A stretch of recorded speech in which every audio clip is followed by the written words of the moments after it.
Hello friends, welcome back to FoodPrints. I'm so glad you're here with me because the big idea we're exploring today is all the energy we get from food can be traced back to the sun through plants.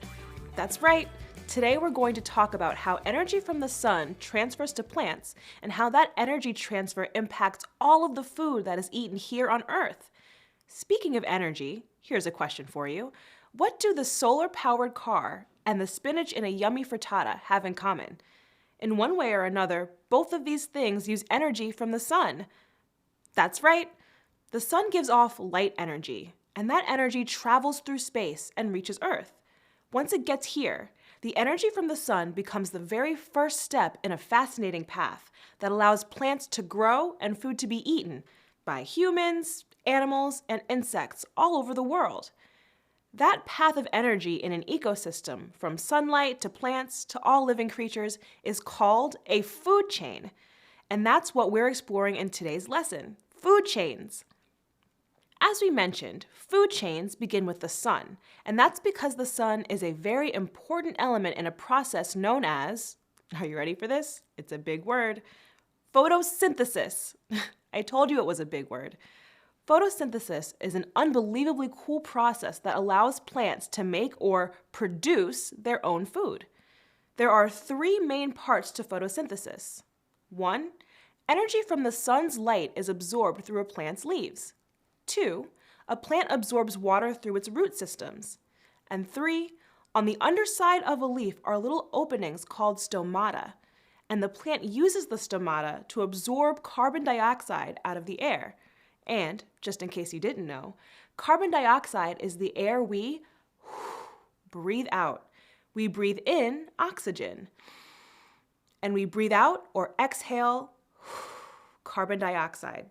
The plant then mixes all three elements together, the sunlight, the water, and the carbon dioxide, to create its own food. That's right, plants have their very own food factory inside of their leaves. That's why scientists call plants producers, because they produce their own food.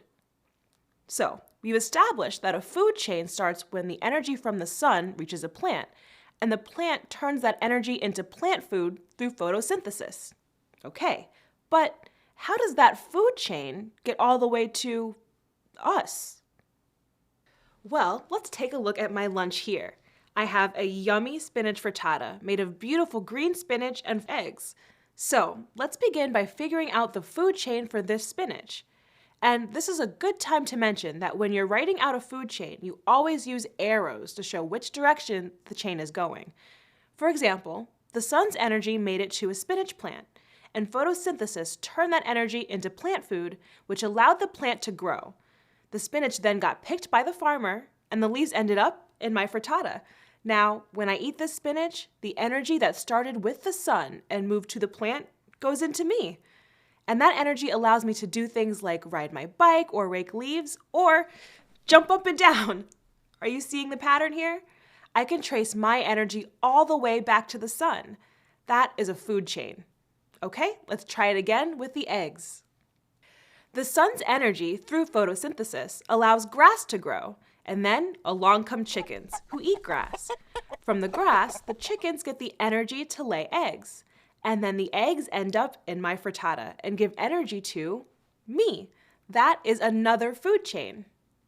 Now, remember earlier when I said that scientists call plants producers because they make their own food?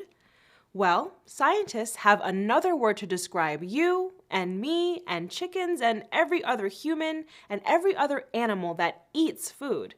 And that word is consumers. We eat or consume the food that's made in a food chain. All humans, animals, and insects are consumers.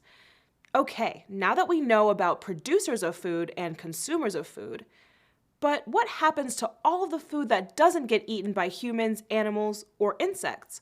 Like when plants die before they get picked, or leaves fall from a tree, or carrots are left in the ground. Well, that's where we learn our next term, decomposers.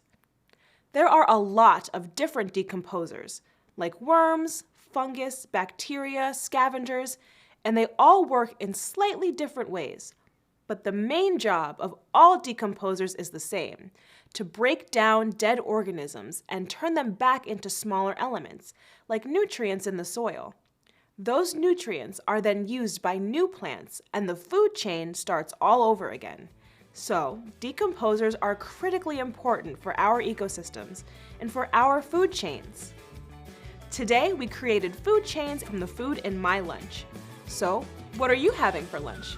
Take some time today to create food chains and a food web from your own lunch. I'm sure you'll make some interesting discoveries about the path of energy from the sun to your food to you. That's all for today. Thank you for joining me, and I'll see you next time.